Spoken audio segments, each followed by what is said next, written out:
My name is Pelham Rowe, and on behalf of CTG Intelligence, it is a great pleasure to welcome you all to the 9th annual Executive Security and Close Protection Technology Forum here in the Grand Connaught Rooms in London. I am very pleased to hand over to our first panel moderator, Mr. Rick Mounfield, Director at Optimal Risk Group, and formerly many hats. And Rick will take us off with understanding the full scope of corporate security modernisation, and also what is an executive today. Rick, you have the floor. Thanks, Pelham. Morning, everybody.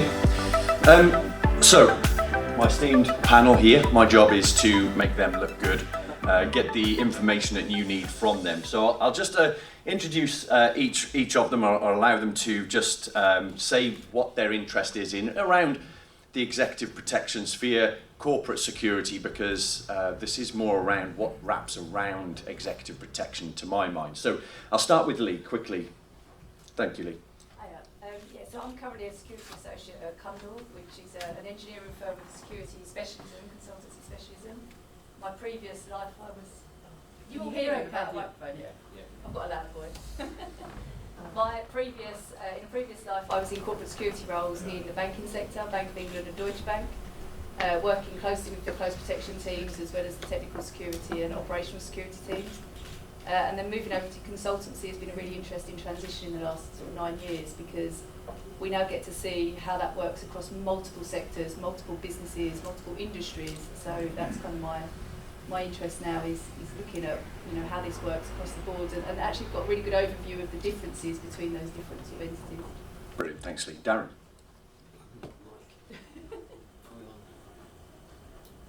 Well, yeah, good. Okay, I'm Darren Carter. I'm Group Director of Security and Safety at Edwardian Hotels. So I've been in the industry 2-3 years. And obviously my work around working with executive protection teams, close protection teams, is quite deep, and it stretches over 20 plus years, I think. So we see many different forms. So we work very closely around not only the protection around individuals, but also around the event risk management and that type of arena as well. So yeah, happy to be on the panel. Thank you. And Dawn. Hi, good morning. I'm Dawn Holmes. Very similar to Leigh, 20 odd years in corporate security, where I would be looking after the C-suite, their families, as well as a whole remit of other things, as tends to happen with corporate security. I'm now a consultant, and a big part of my role is trying to get the design and the technology that everyone's obsessed about to actually work with the humans that will be using it from a day-to-day perspective, but also the teams that are protecting it and making sure that it's holistic that's being designed, and not kind of, us just getting excited about sexy spaces. And I'm really looking forward to this panel today. Thanks, Dawn. Paul. Hi, I'm Paul Winstanley. I'm a director at WTW. I've been in corporate security for my 12th year now. Generally, I'm in a leadership position now at WTW. I lead on our corporate security program across 4 regions. I'm generally just obsessed with corporate security as a discipline. So yeah, looking forward to today's panel and looking forward to engaging with the audience and sharing our views. Thanks. Any of you close protection licensed? Have been? Yeah. Right, so apart from Paul, this is the important thing to my mind. This is about modernisation of the executive protection function. You can't just be a guy on the shoulder following around, waiting for that 1% chance that somebody's going to jump, and then you have to go into your ninja skills. You've got to preempt. And there is a lot of facility and people that surround you as an EP team that you have to know how to tap into to stop that ever happening. Prevention is better than cure.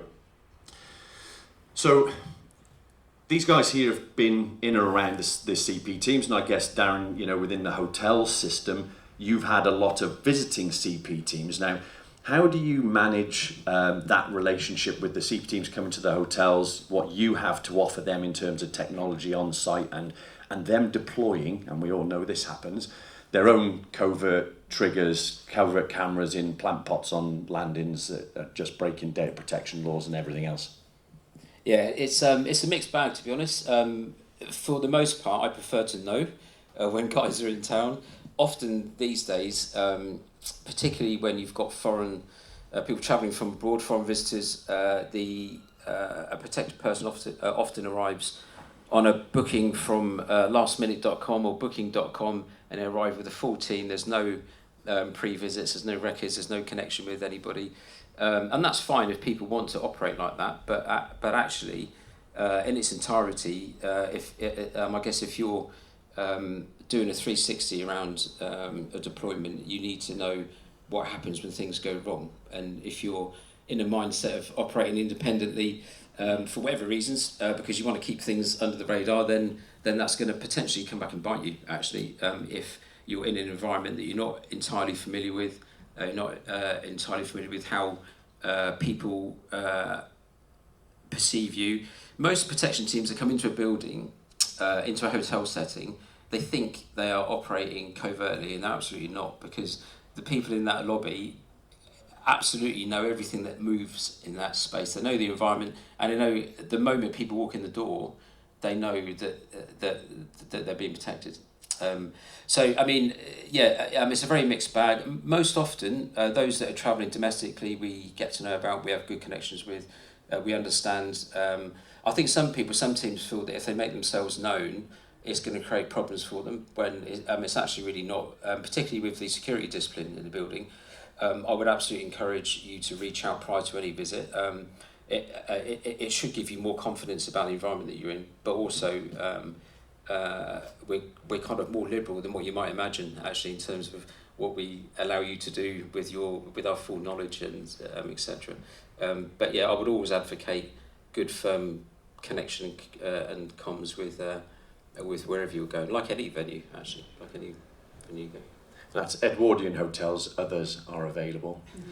Dawn, what, with your people focus, I mean, how do corporates identify, and what is the process of identifying the people that require, let's be honest, an expensive service of close protection, ground transportation, technical measures, who and what's the process around that? This is something I've really struggled with, because we've previously been quite lazy, and it's the C-suite. Dead easy, know who they are, people know who they are. And when it comes to lower levels of employees, it's often really difficult to get the protection that they would potentially require as well. So I think we need to step back and do a risk-based approach. It's on the risk analysis, and yes, being part of that C-suite has an element, but understanding the role, the way people work, the way that they will be travelling into offices, and the risk associated with that. So trying to come up with a holistic approach and further, casting the net further afield. Also with data now, what everyone is carrying on tablets, phones and laptops increases the risk of any individual out travelling for business. So it's really doing that due diligence, understanding the risks that the organisation is attracting and working based on that, as opposed to, this is Bill is my, who I'm going to concentrate on. Right, and so for some background, why do we allocate close protection teams to C-suite executives? I did my master's in risk management back in 2015. My dissertation was on this topic: what creates a protective instinct for a CPO and the relationship with the let's say the CEO, or might be the chairman.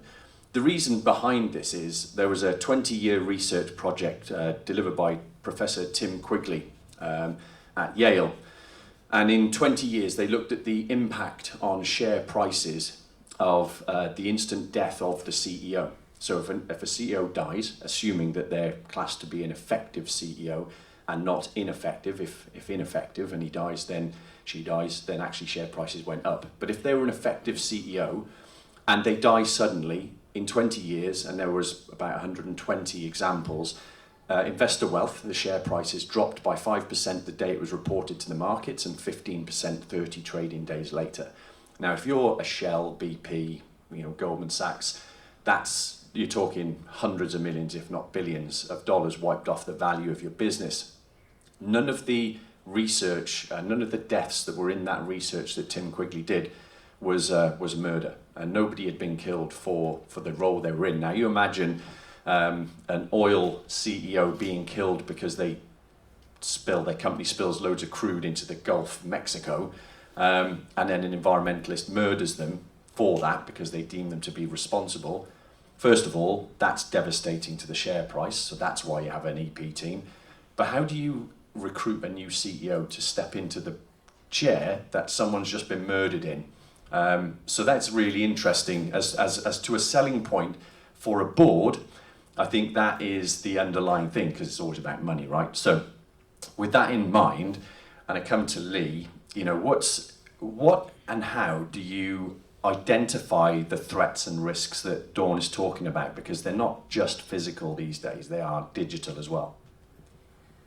Yeah, I think that's an interesting question, and I agree with Dawn. I think it is a risk-based approach, because one particular individual, whilst that, as you're saying, obviously might reduce the share price, there are many departments from an operational perspective and a resiliency perspective that if you were to lose them would have a huge impact on the operation of your business.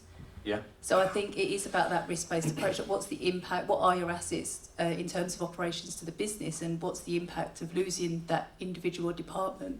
If people are travelling together as a group, Yeah. and you lose a lot of senior members of staff, that's even harder to recruit to fill a role that, you know, within 4 or 5 days of losing them, your business can't operate. So I think it is about taking a risk assessment, understanding what it is you're trying to protect and who you're trying to protect it from. Yeah. Excuse me, and then looking at the scenarios that might take place in. And as Dawn said, actually information is probably one of the biggest things that we're being asked to protect now. And every individual in an organisation has got access to information.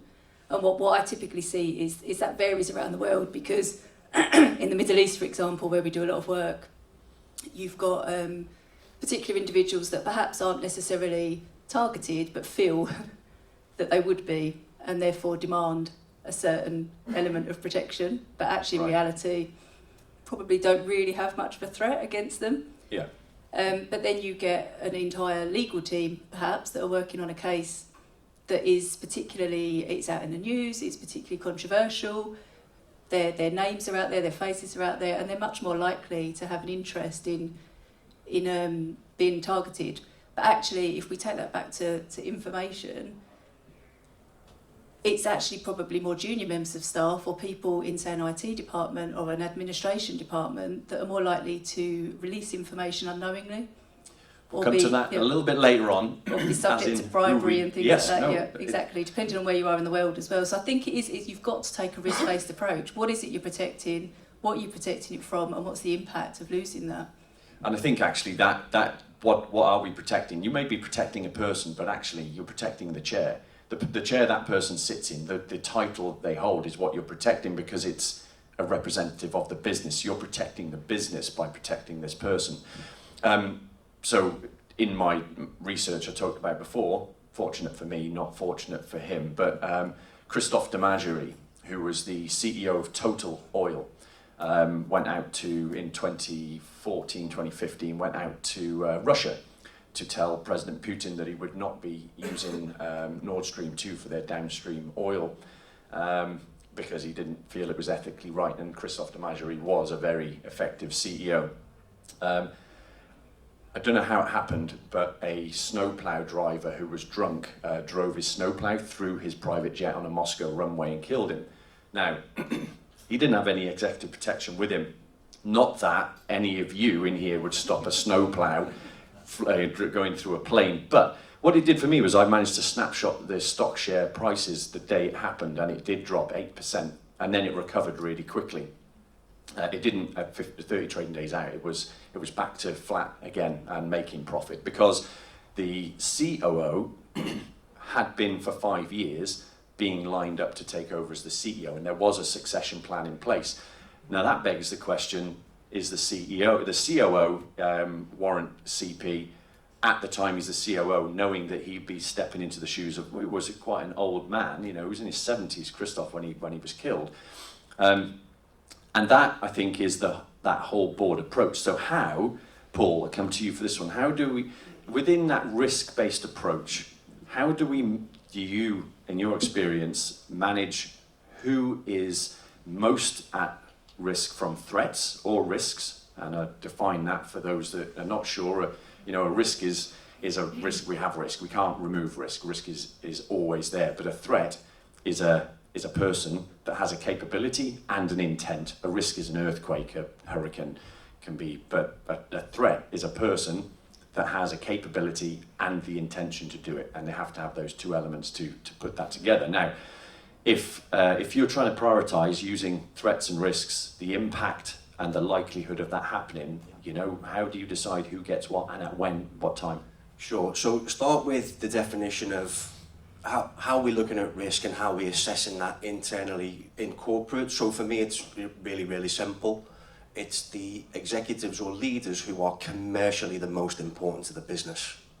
That's where we'll start. Generally speaking, that starts at the board. It starts at C-level, and then you've got a handful of, let's say, quote-unquote, more junior leaders that sit beneath the board that are very influential, very commercially important to the business, very effective leaders. So you're into your regional CEOs there that might not sit on the board, quote unquote, but very important to the business. So that's where we start.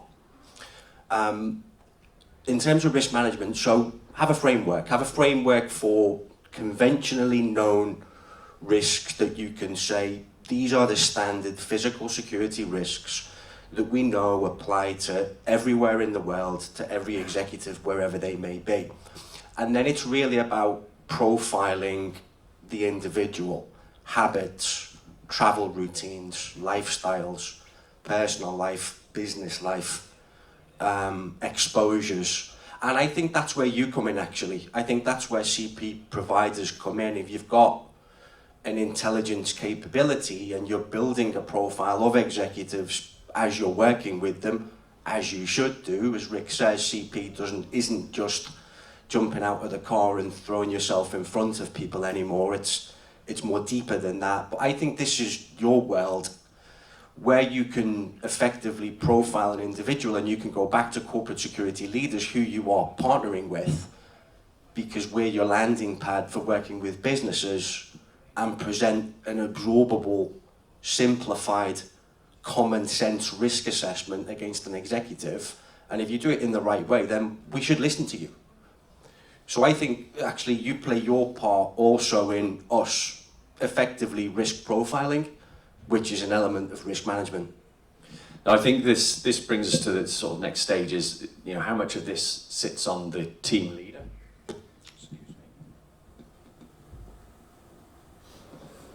That's the leaflets coming later on. How much of this sits with the EP team leader, those organising? How much of that sits with the team that sits around them? Let's assume that they're, you know, employed in-house as an EP team for a bank. Who within the corporate structure is the person that devises all of the periphery things, the digital threat and vulnerability assessments, the risk assessments, who gets what, you know? So how does that work, Dawn, in your experience? So I think the way we need to look now, because corporate security teams are very, very small, the resource has been cut, there's a lot of things to look at. It's corporate security's responsibility to almost be the conduit with the specialists to help. Corporate security will always know the risk appetite, the risks, you know, how the business works, what they will tolerate in regards to CP kind of activities and disruptions that will naturally cause, and go out to the specialists, which would be your teams, to say, here is our problem, how do we work together to do that? So I think the day of the corporate security team trying to manage everything in-house is changing.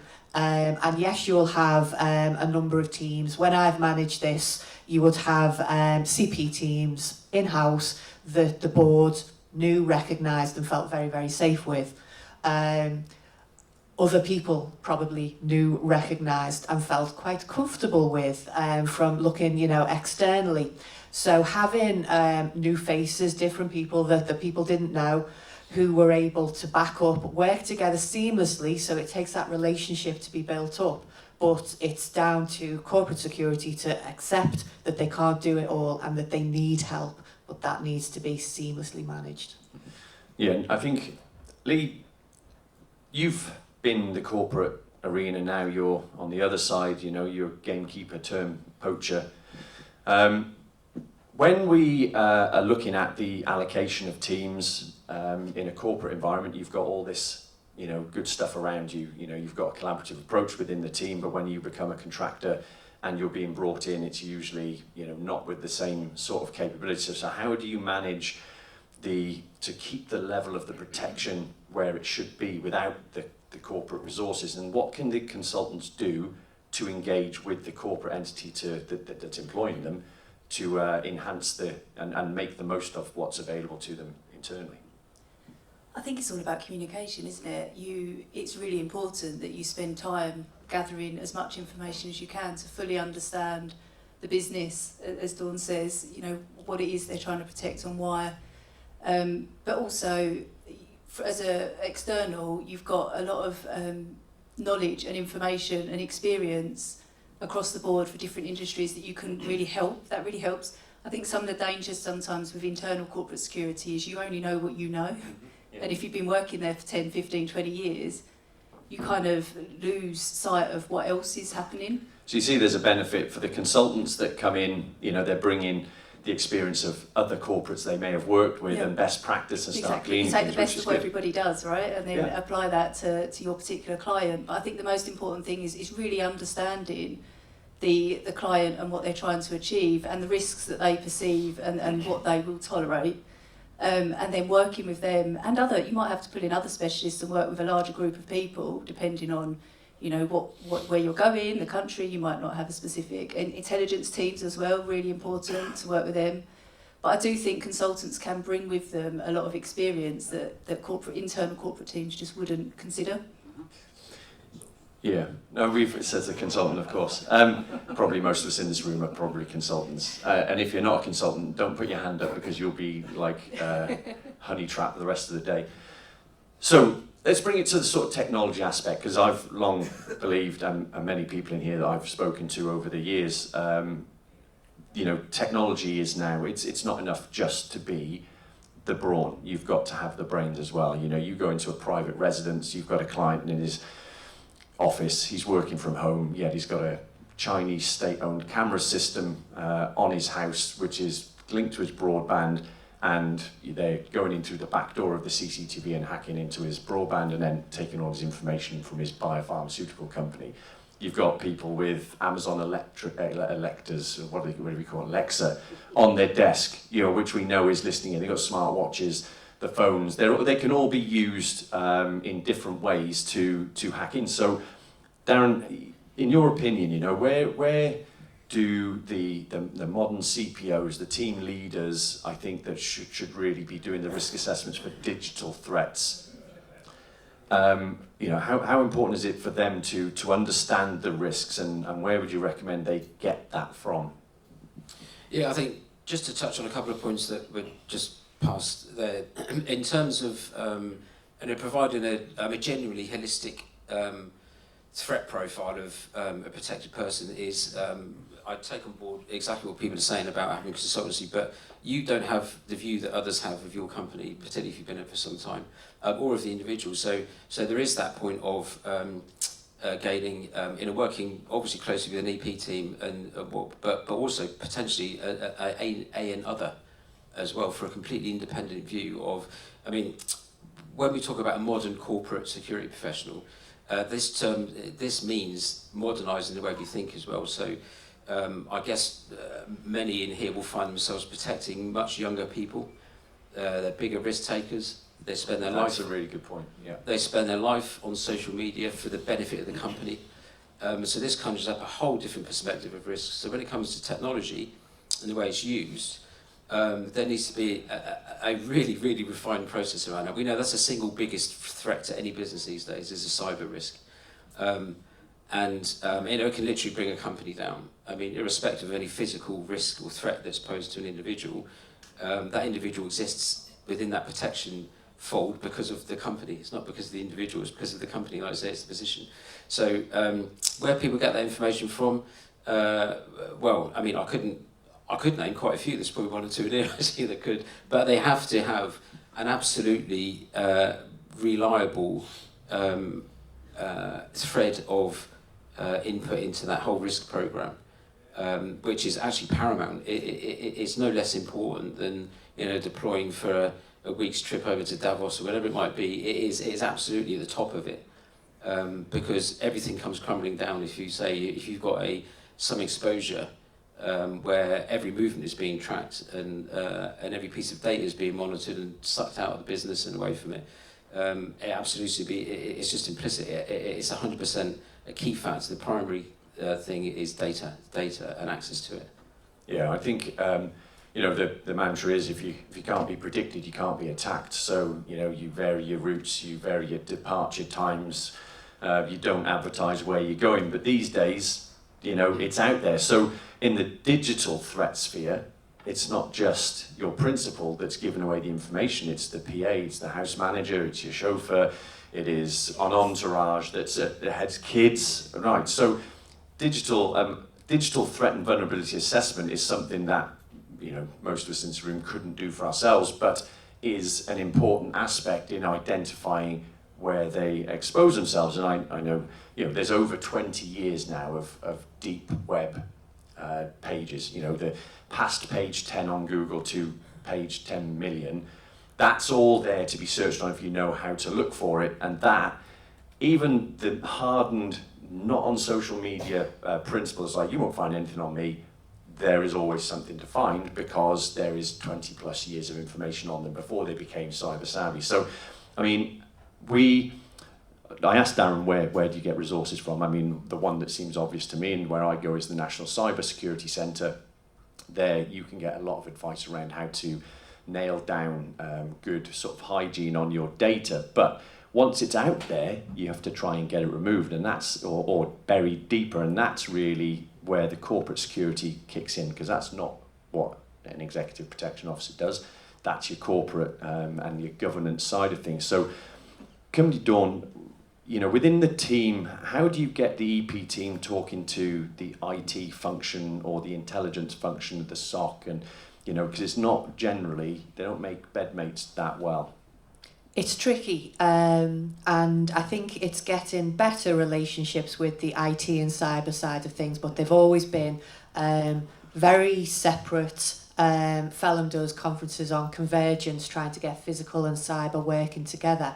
I think there's an extra step in regards to the CP teams being brought together because they are poles apart.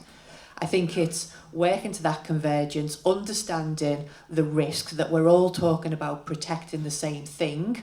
We all have slightly different language and different ways of doing it, but sharing that responsibility of the protection and sharing the information. But I think it's down to a conduit, one person to facilitate that, bring people together, bang people's heads together if it's needed, and it might be. But literally come up with a framework as to who provides what, value the information that someone else is providing that you don't necessarily understand, but look at how it can all be used.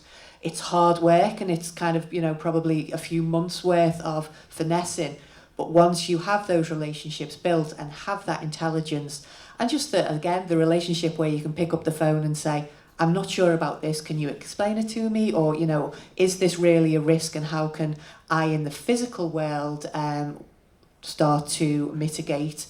You will start moving forward, but us working together in silos, or not working together, being in silos as we have done previously, needs to change now. So, Paul, if we're going to start making the most of these relationships, whose responsibility is it? The CP team leader, or is it the corporate security director, or is it a team effort? And which of the departments do you think are the key ones that we need to be thinking about these days as an EP team to protect beyond just travel management, residents, so on? Yeah, it's all of our responsibility. So I'm a leader, and I lead across all functional elements of our corporate security program. I can't do that alone. I need good partners, and I look to good partners across all the domains of my program to partner with. So I'm looking for a CP provider, EP provider who can do everything, and is competent in everything, and that means integrating within the business without me holding their hand. So I'll open the doors, and then I'll expect my partner to come through the doors and be competent on every level. And it's that really that's my role. So I think back to your original question, it's all of our responsibility, but it's about how you integrate and how we integrate you. That's the key. Like I said, my own style is to allow you to lead in your functional space, EP, CP. And if you can't, then you won't partner with WTW. That's my approach.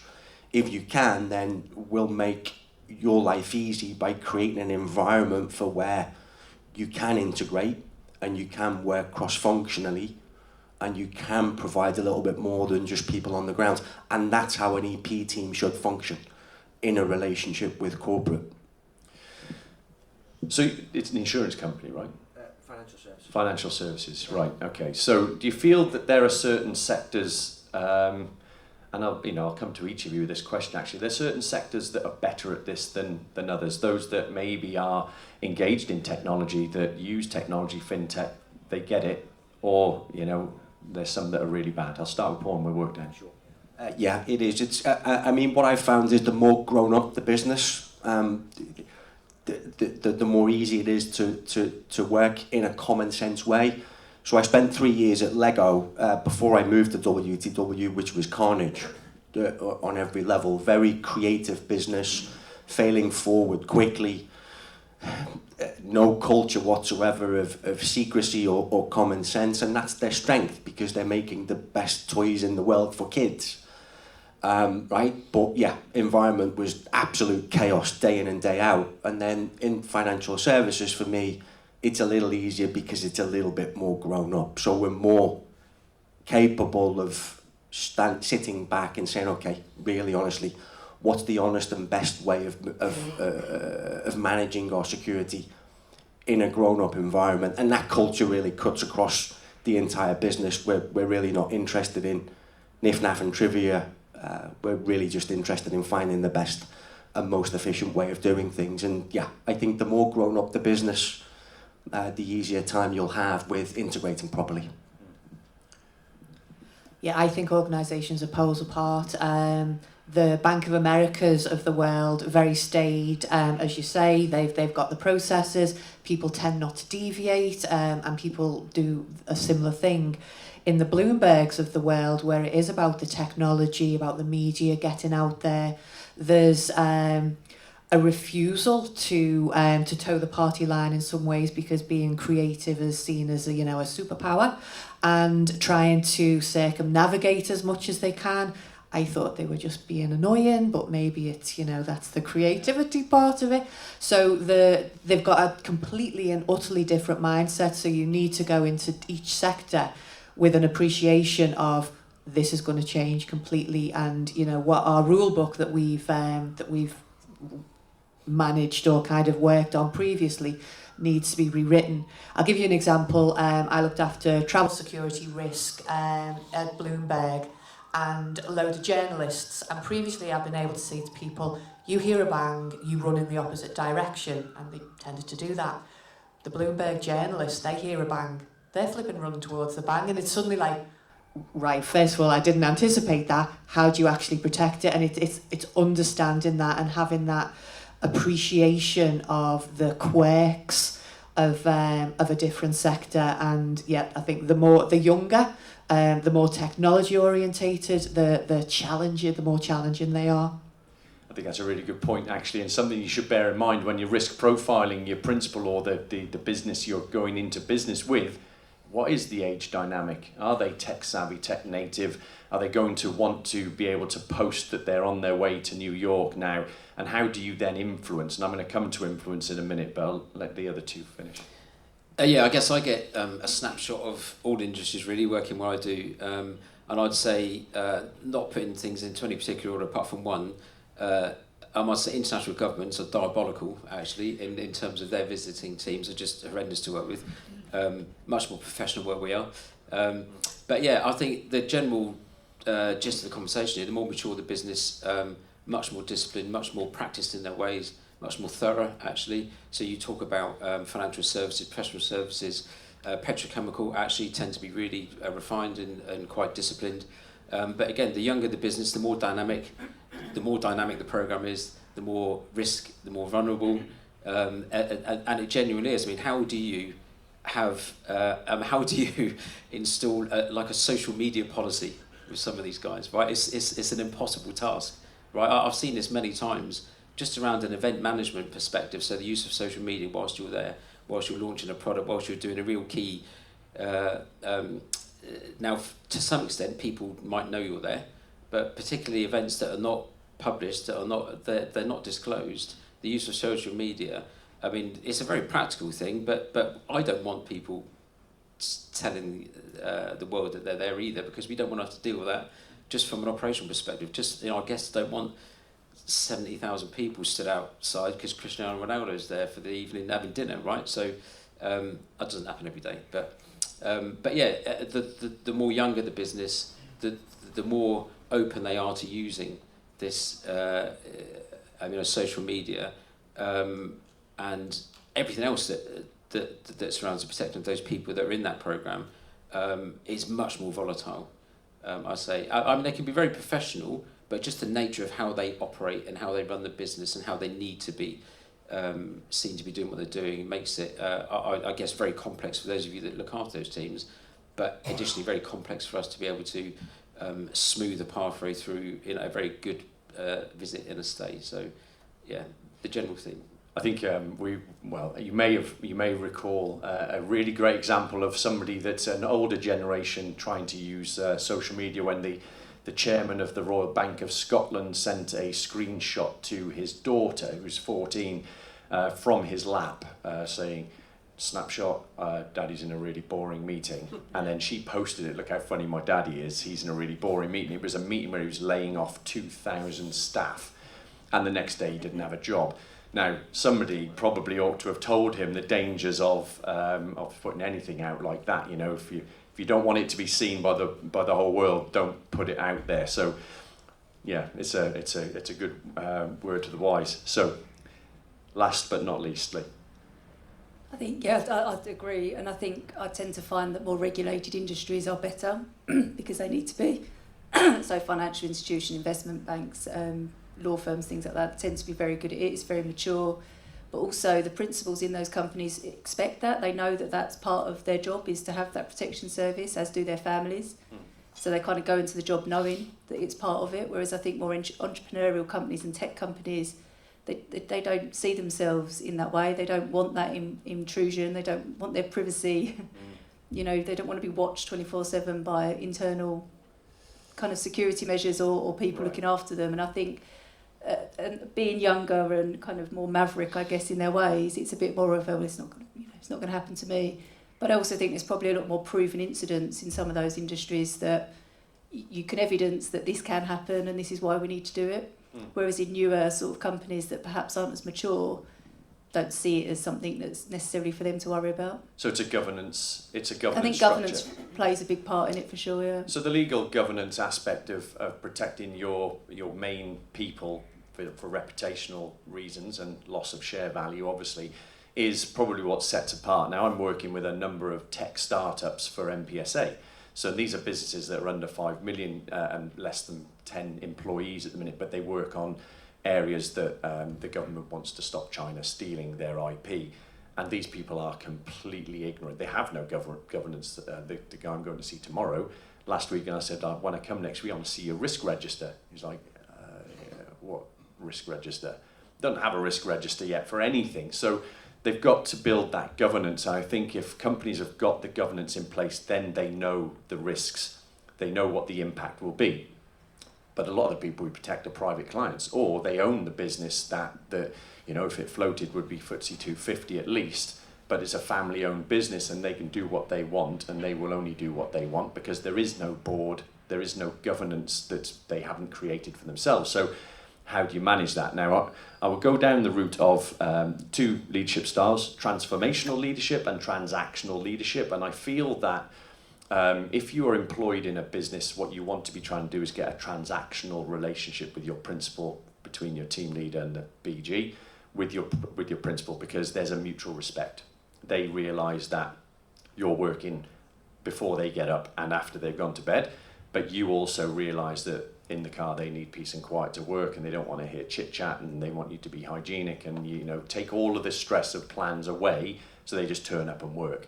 Now that is a dyadic transformational leadership exchange. Transactional is literally do what I say and I'll pay you. I don't want to know about you, I don't want to care about you, I don't want you to care about me. That, in my mind, doesn't work in CP, so we have to influence. And this is where I'm coming to with, if you had the RBS chairman as your principal, how do you use transformational leadership to convince that person that what he does, maybe he's not a good example because he was part of corporate governance. Let's say you've got the owner of Graph, privately owned family business, do what they want to do. You've got to influence. I mean, have you come across situations where you've had to influence somebody to do something is creating a risk for them, and then not go, I'm not doing that because you can't nail me down, and if you try and make me, I'll just fire you and get somebody else in. So do you have any examples of that sort of thing? From either corporate or from, and I'll go back up from you, Leigh. I think for me, I've not come across that necessarily for the board member themselves, but definitely their families. Right. Yeah. I think that's been the biggest struggle from my time in financial services, is having home protection and protection of the family. They've really fought against that. Partners don't want cameras in their garden. They don't want their children being watched. The children want to be able to sneak out at midnight and come home at 4 a.m. without being detected. And it's really difficult to. They kind of don't necessarily have an appreciation for why. Yeah. So I think it's a big part of being. It's like any business case, right? You've got to educate people as to why that's important. Yeah. And what the risks are if they don't follow that. That's a great point. Yeah. Yeah, Darren. Yeah, I guess, there's always the obvious that there's a risk attached. When you talk about transformational, it's about, some individuals can be really tricky, but it's about, building, a relationship. And I'm often of the sort of kind of thought, the knowledge that potentially some EP teams don't even get to one-to-one talk to the actual person they're protecting anyway. Nuts. Yeah, it just doesn't happen. So, by any stretch of potential, if there's any, that's the ambition, is for whoever's leading that team, whoever's doing that initial assessment, and it has to be. 100% has to be part of the contract and of that work, is to sit down and have an open, frank conversation, and the whys. Why is this happening? What are your needs? What are your family's needs? You have to talk to that person. But I know it doesn't happen all the time. The family's a big thing. If you want to influence the kingpin, then get to him or her via the partner or the kids. Right, this is the way to do it. Right. So yeah, that's true. Yeah. Every residential security assessment or exactly. liaison design I've done, it's always Mrs. that is making the decisions. Yeah, we used to house the cabinet every year up in Manchester for conference, and anything Mr. Blair didn't want to do, you got through Sherry or the kids. It was quite easy actually. Yeah. For the teams. So, transformational, transactional, good, bad. I think a big challenge for us is not terrifying people, because it's very easy to say, here are the risks and this is the bad stuff that can happen.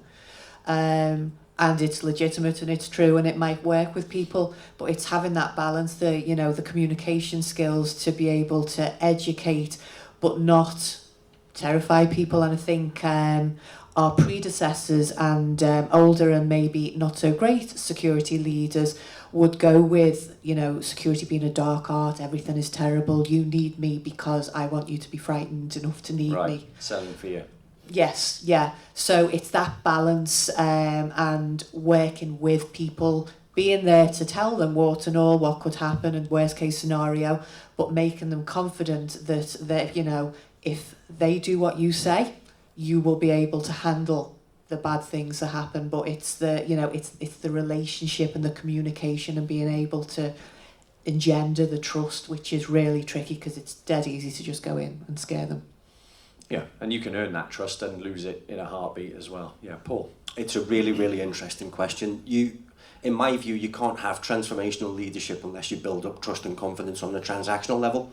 So if you walk into a new relationship with a client or with a company or with a business on any level, and you've got risk registers and you've got a risk appetite and you've got a risk framework, it's cloud cuckoo land, it's la la land, it doesn't exist, you know. And certainly a lot of businesses fail forward quickly today.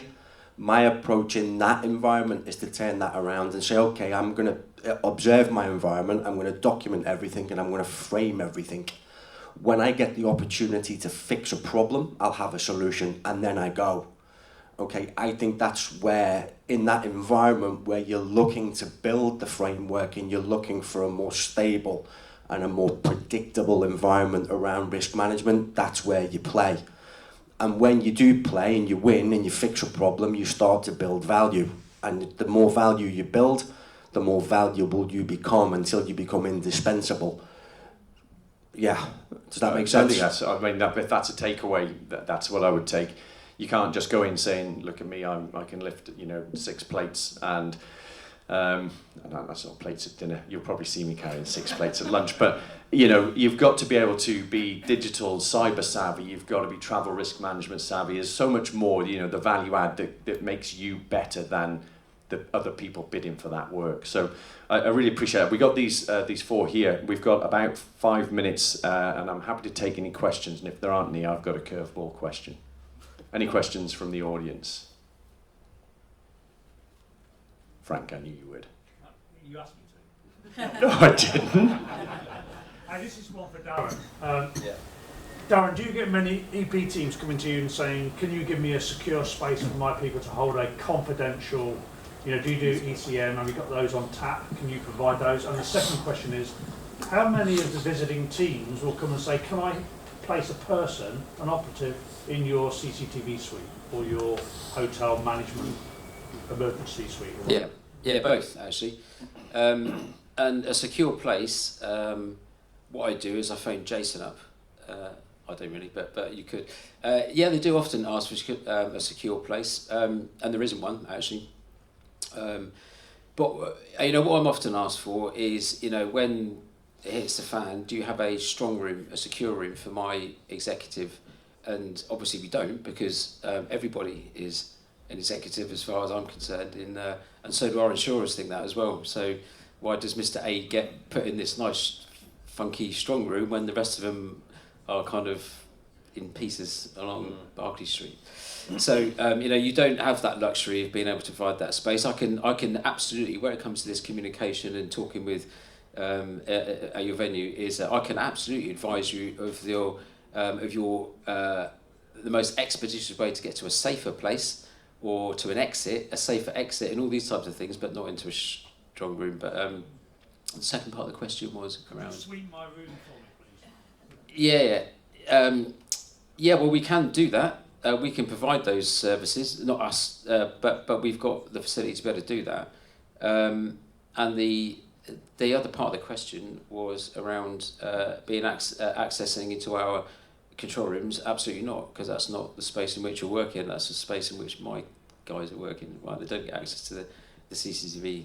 But I mean, look, there are times where that might change. Actually, there may be periods of a stay. There might be moments where, we could. But I have had the request for someone to be in there 24/7. That doesn't happen. But yeah, absolutely. If it manages part of the risk, then we can permit that. Brilliant. Right, a round of applause, please, for our panel.